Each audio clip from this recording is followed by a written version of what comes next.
안녕하세요. 저는 공유오피스 브랜드인 드림캐쳐스를 운영하고 있고 전국에 약 50개 정도 지점이 있습니다. 즉 저는 본사 대표고요. 그래서 오늘은 진짜 비상주 사무실 구하는 분들을 위해서 경험이 녹여있는 그런 많은 정보들을 드리겠습니다. 그래서 비상주 사무실 진짜 많이 요즘 구하시는데요. 왜냐면 처음부터 사무실 구하기에는 굉장히 부담스럽죠. 한 달에 뭐 20만원, 30만원 내기 부담스럽잖아요. 근데 내 사업이 잘 될지 안 될지 모르잖아요. 그래서 일단은 사업자 등록증을 당연히 합법적으로 내야 되는데 그걸 내 집에서 하기에는 부담스럽고 또 사무실 구하다니 또 비용이 부담스러우니까 비상주 사무실로 오십니다. 그런데 많은 분들이 오해하시는 게 가격만 보고 고르다가 진짜 후회하는 케이스 진짜 많습니다. 그래서 저희한테 상담하시는 분들에서 진짜 이런 분들이 많아요. 제가 예전에 썼던 비상주 사무실은 갑자기 폐업한다고 해서 제가 뭐 시간 들이고 돈 들여서 다시 다 원상복구를 시키고 다른 주소지를 옮겼는데요. 여기는 그럴 수가 있나요? 갑자기 폐업할 케이스가 있나요?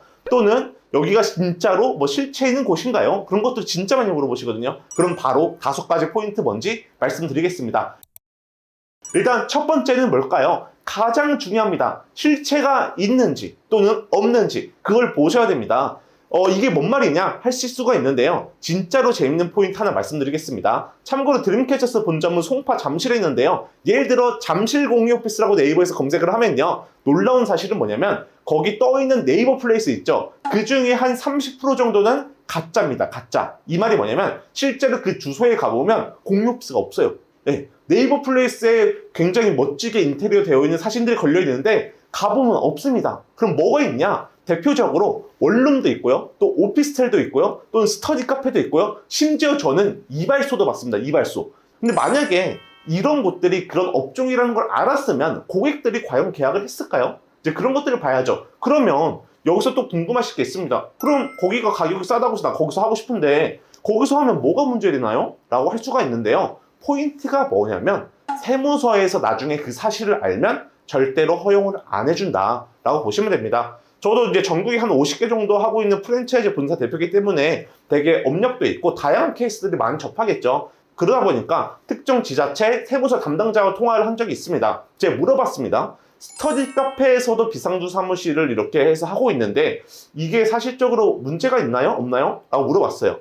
근데 그분이 하는 말씀이 뭐냐면 제가 담당자라면 제가 이런 사실을 안다면 저는 안 내줄 겁니다 라고 합니다. 그러면 공유오피스는 가능하냐? 라고 물어볼 수가 있죠. 근데 공유오피스는 비상주 사무실 문제 없습니다. 이건 이미 세무서 담당자들 다 알고 있는 사실이고요. 근데 왜 공유오피스가 어느 정도 넘어갈 수가 있냐? 공유오피스는 즉 사업을 하기 위한 사람들을 위한 장소다라는 거죠. 그렇기 때문에 실체가 있는지 또는 진짜로 공유오피스에 독립실이 있고 회의실이 있고 또는 뭐 라운지 같은 게 있는지 그런 것들을 보는 것도 굉장히 중요한 포인트입니다. 그러면 이 사실을 어떻게 할 수 있을까요? 저희가 전화 상담이나 네이버 톡톡이나 카톡 상담으로 많이 물어보시죠. 그럼 대놓고 실체가 있습니까? 라고 한다면 실체 없는데도 실체 있는 것처럼 포장해서 말할 수가 있습니다. 그래서 뭐 어떻게 물어보는 게 제일 좋냐면 여기 전체 독립실이 몇 개 정도 되나요? 또는 여기 실제로 운영하는 평수가 어느 정도 되나요? 라고 물어볼 수가 있겠죠. 근데 이거는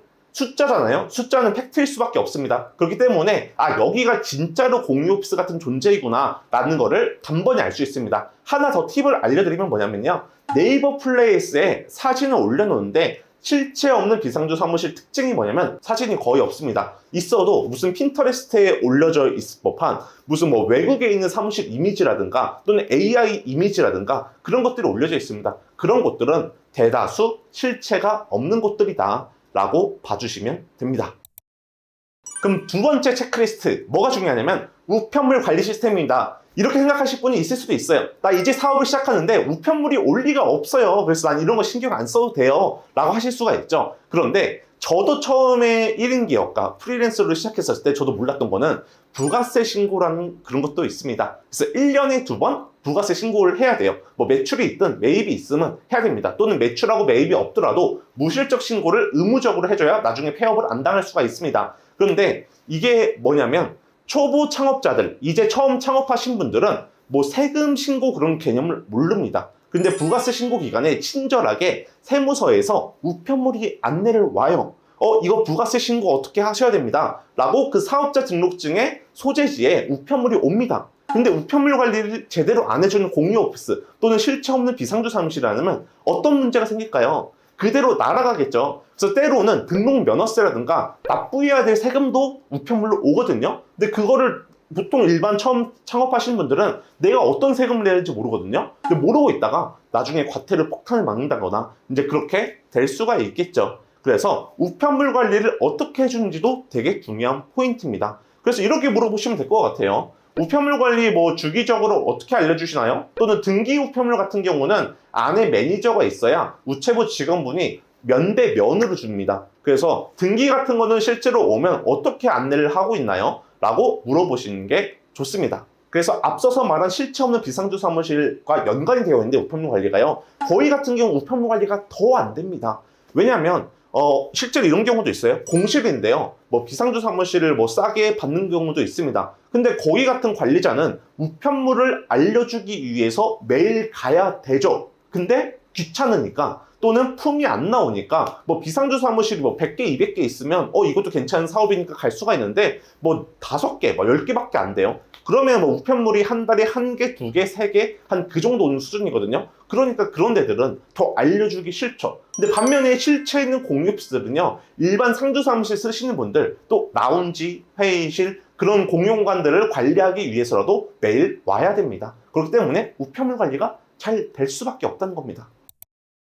세 번째는 비상주 사무실을 운영하는 회사의 규모도 보시는 게 좋습니다. 또는 프랜차이즈 브랜드면 좀 더 신뢰를 할 수가 있겠죠. 왜냐하면 제가 알기로는 공정위에 등록된 프랜차이즈 브랜드 중에서 실체 없는 비상주 사무실만 운영하는 브랜드는 없습니다. 그래서 공유 오피스 브랜드 중에 프랜차이즈거나 아니면 저희처럼 본사에서 일괄적으로 가맹점 대신해서 마케팅을 해주고 비상주 사무실 계약까지 같이 하고 서비스까지 제공하는 그런 곳이라면 더더욱 믿을 수가 있다는 거죠. 회사가 규모가 커지다 보면 갑자기 폐업을 하고 싶어도 할 수가 없습니다. 다양한 세금 구조도 있고 다양한 문제가 있기 때문에 갑자기 뭐 폐업하고 뭐 잠수를 탄다거나 그런 게 사실상 불가능한 일이죠. 그런데 일반 뭐 한두 개 정도 하는 개인 브랜드거나 이제 그런 경우에는 뭐 갑자기 잠수를 타도 이 사람이 누군지 특정하기도 쉽지 않을 수도 있고 또는 이 사람한테 뭐 연락을 했는데 잠수를 탄다고 해서 뭐 소송을 걸기도 애매하잖아요. 왜냐면 비상주 사무실 해봤자 한 달에 2만 원, 3만 원 그 정도 수준인데 소송을 걸어봤자 내 돈과 시간과 에너지가 아까우니까 그냥 속으로 욕하면서 그냥 끝내거든요. 근데 저희처럼 규모 있는 그런 공유 오피스 브랜드는요, 그렇게 못합니다. 할 수가 없어요. 사회적으로 매장을 당하기 때문에 그렇게 갑자기 폐업을 하거나 아니면 말도 안 되게 갑자기 서비스 품질을 확 낮추거나 그렇게 할 수가 없다라는 점, 이런 것도 같이 보시면 좋을 것 같습니다.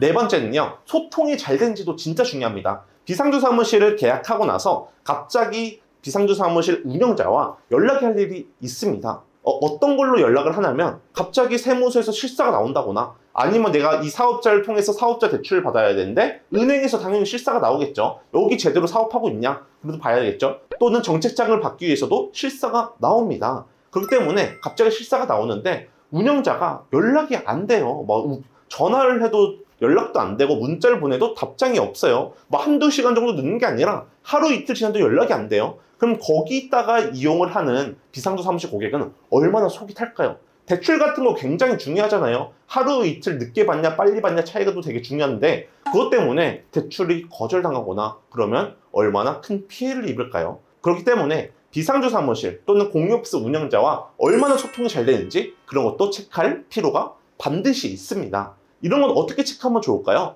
예를 들어 전화를 했는데 거의 바로 받거나 아니면 전화했는데 뭐 10분 이내로 다시 연락이 오거나 콜백이 오거나 그러면 괜찮고요. 근데 반대로 전화를 했는데 2-3시간 뒤에도 연락이 안 와요. 그럼 여기는 계약할 때부터 연락이 안 되면 계약하고 나서는 얼마나 더 연락이 안 될까요? 그래서 이런 것들을 보면 어느 정도 걸러낼 수가 있겠죠.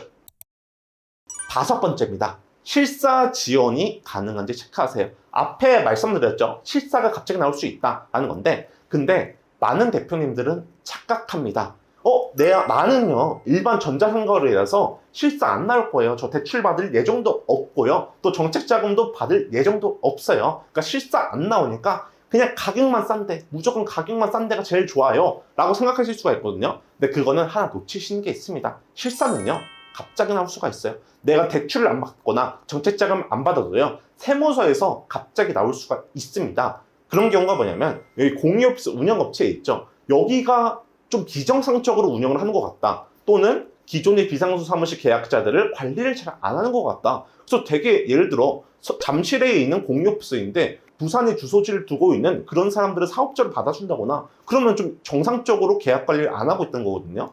근데 그런 데라면 갑자기 세무서에서 기존에 등록된 업체들을 다 드러낼 수가 있습니다. 다 드러낸다는 거 뭐냐면 이 사람들이 정상적인 사업자인지 근데 그런 것들을 볼 수가 있다는 거죠. 그럴 경우에 세무서에서 갑자기 실사를 나올 수가 있습니다. 그런 문제도 있고요. 그리고 솔직히 말하면 대출을 받는다는 거는요. 내가 1년 이내에 안 받겠다라고 생각할 수가 있는데 1년 또는 2년 뒤에는 갑자기 내가 대출이 필요할 수도 있습니다. 그래서 실사 지연이 가능한지 여부도 반드시 체크를 하셔야 합니다. 그래서 계약하기 전에 꼭 이렇게 물어보세요. 제가 당장은 실사 나올 예정이 없는데요. 나중에 실사를 받게 되면 실사 받을 수 있는 장소가 있나요? 라고 물어보시면 됩니다. 오늘 비상수 사무실 계약하기 전에 체크 포인트 5가지 말씀드렸죠? 첫 번째, 실체 있는지 없는지 반드시 체크해 보세요 라고 말씀드렸습니다. 거기서 제가 팁도 드렸죠. 독립실 전체 몇 개예요? 또는 공유업소 운영 평수가 몇 평 정도 돼요? 물어보라고 말씀드렸습니다. 두 번째는 우편물 관리가 잘 되냐? 그거라는 거죠. 즉 상주 관리자가 있냐? 얼마나 자주 매장 관리하러 오냐? 그렇게 물어보시면 됩니다. 세 번째, 공유오피스 운영회사의 규모가 있냐? 그냥 한두 개 정도 하시는 분 중에서 성실하게 하시는 분도 물론 있겠죠. 근데 보편적으로 비상주 사무실만 운영하기 위해서 하시는 분도 있거든요. 근데 그분들은요, 비상주 사무실이 솔직히 제대로 돈을 벌기가 쉽지 않거든요. 그렇기 때문에 초반에 그냥 재미가 없으니까 포기하고 폐업하는 경우가 있습니다. 그래서 이런 것도 잘 보라고 말씀드렸습니다. 네 번째는요, 소통이 얼마나 잘 되는지, 공유오피스 운영자가 내가 뭔가 문의를 했을 때 얼마나 빠르게 피드백이 오는지 그런 것도 체크할 포인트입니다. 그리고 마지막으로 5번째는요, 실사 지연이 가능한지도 중요합니다. 내가 실사를 안 받는 업종이라고 해도 갑자기 실사가 나올 수가 있다는 점 꼭 기억해 주시길 바랍니다. 참고로 저희 공유오피스 브랜드 드림캐쳐스는요, 전국에 50개 매장이 있습니다. 심지어 제주도에도 있고요. 또 부산에도 새롭게 오픈을 할 예정이기도 하고요. 그래서 전국구 공유오피스 브랜드이죠. 그것도 저희는 실체에 있는 진짜 공유오피스로만 운영을 하고 있습니다. 실체 없는 공유오피스는 운영하지 않고요. 독립실 20개, 30개, 회의실, 라운지, 스피킹룸, 리차징룸, 캔틴방 이런 것들을 다 일반적인 공유오피스로 놓고 있다는 거죠. 그래서 영상 중간중간에 공유오피스 영상이 나와 있을 텐데요. 이 영상은 다 드림캐쳐스 매장의 영상입니다. 만약에 저희가 실체가 없는데 실체 있는 것처럼 꾸며서 했다면 계약 금액의 100배를 보상해 드리도록 하겠습니다. 또한 실체 있는 것뿐만 아니라 앞에서 말씀드린 5가지 조건에 다 부합하는 공유오피스 브랜드이기도 합니다. 그런데 놀라운 사실은 가격까지 저렴합니다. 물론 지점마다 다르긴 합니다. 근데 많은 지점들이 장기 계약을 하시면 월 1만 원대의 비상주 사무실을 구할 수가 있다. 그것도 실체 있는 공유오피스라서 안심하고 나는 사업에만 집중할 수 있는 그런 환경이 제공된다 라고 보시면 됩니다. 만약에 비상주 사무실이 필요한 분들은요, 1222의 0270으로 전화를 하시거나 또는 카톡에서 드림캐쳐스 검색하면 바로 채널 나오거든요. 거기서 문의를 해주셔도 됩니다. 또는 고정 댓글을 보시고 거기를 통해서 비상주 사무실 문의를 주셔도 좋을 것 같습니다. 그럼 오늘 영상 이걸로 마무리하겠습니다. 감사합니다.